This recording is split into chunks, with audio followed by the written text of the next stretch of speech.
Hello everyone, আসসালামু আলাইকুম। Welcome to our খুশির ছোট ছোট গল্প চ্যানেলে সবাইকে স্বাগতম।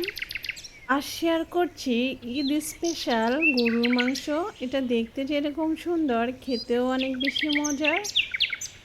একদম সহজ উপায়ে কিভাবে গরুর মাংস রান্না করলে অনেক বেশি মজার হয় সেই রেসিপি শেয়ার করছি। তাহলে চলুন দেখে নিই রেসিপি। তো এখানে আমি 1 কাপের মতো তেল দিয়ে দিচ্ছি। এটা হালকা গরম হয়ে আসলেই দিয়ে দিচ্ছি 1 কাপ পেঁয়াজ কুচি। অবশ্যই পেঁয়াজটা একটু বেশি করে দিতে হবে।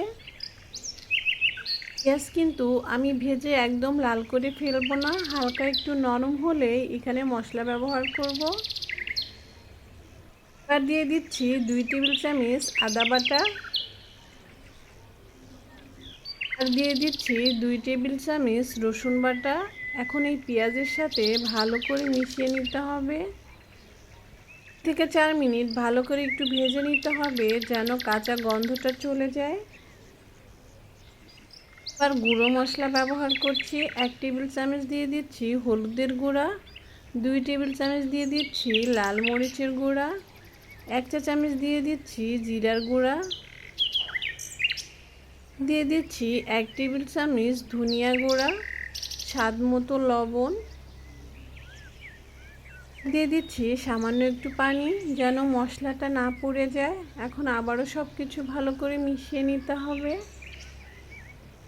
মশলাটা কিন্তু ভালো করে কষিয়ে নিতে হবে। এবার আমি ঢাকনা দিয়ে ঢেকে দিচ্ছি। মশলাটা কষানো হতে থাক। এ পর্যায়ে আমি একটি মশলা বানিয়ে নিচ্ছি। আমি কয়েকটি দারচিনি নিয়েছি লং, জয়ফল, জয়শ্রী আর এলাচ। এখন ভালো করে গুঁড়ো করে নিতে হবে। মশলাগুলো কিন্তু আমি ভেজে নিইনি, কাঁচাই গুঁড়ো করে নিতে হবে। মশলাটা দেখুন আমার কষানো হয়ে গিয়েছে। এবার মাংসটা দিয়ে দিচ্ছি।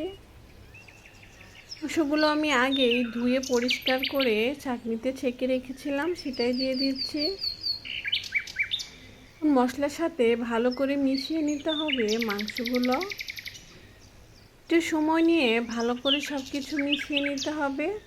মিশিয়ে আমি ঢাকনা দিয়ে ঢেকে দেব 5 মিনিটের জন্য। দিয়ে আসবো 5 মিনিট পর।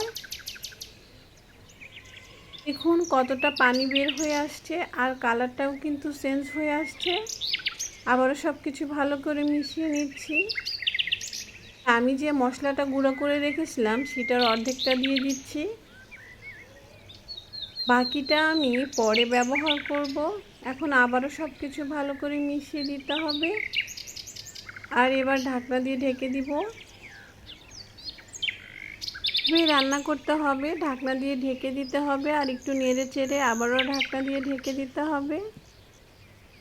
মাংসটা ভালো করে কষিয়ে নিতে হবে। অবশ্যই আমি গরম পানি ব্যবহার করব, অবশ্যই কিন্তু গরম পানি ব্যবহার করতে হবে।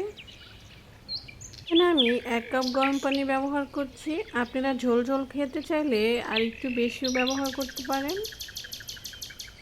পরে সব কিছু ভালো করে মিশিয়ে নিয়েছি। এবার ঢাকনা দিয়ে ঢেকে দিচ্ছি। যে মশলাটা ব্যবহার করেছি সেই মশলাটা যদি এখানে ব্যবহার করেন খেতে কিন্তু অনেক বেশি মজার হয়।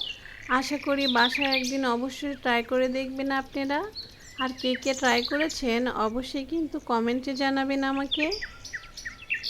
বাকি মশলাটাও এখন আমি দিয়ে দিচ্ছি আর কিছু দিয়ে দিচ্ছি কাঁচামরিচ। এটা কিন্তু ঝালের কাজ করবে না। দিয়ে দিলাম একটি রসুন। এখন আবারও সব কিছু ভালো করে মিশিয়ে নিতে হবে। এখন 10 মিনিটের মতো আবারও আমি রান্না করে নিব।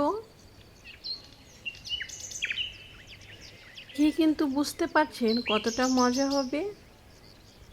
বন্ধুরা, যদি আমার ভিডিও ভালো লাগে তাহলে প্লিজ আমার চ্যানেলটাকে সাবস্ক্রাইব করে দিবেন, আমার পাশে থাকবেন। অবশ্যই কিন্তু বন্ধুদের সাথে শেয়ার করতে ভুলবেন না।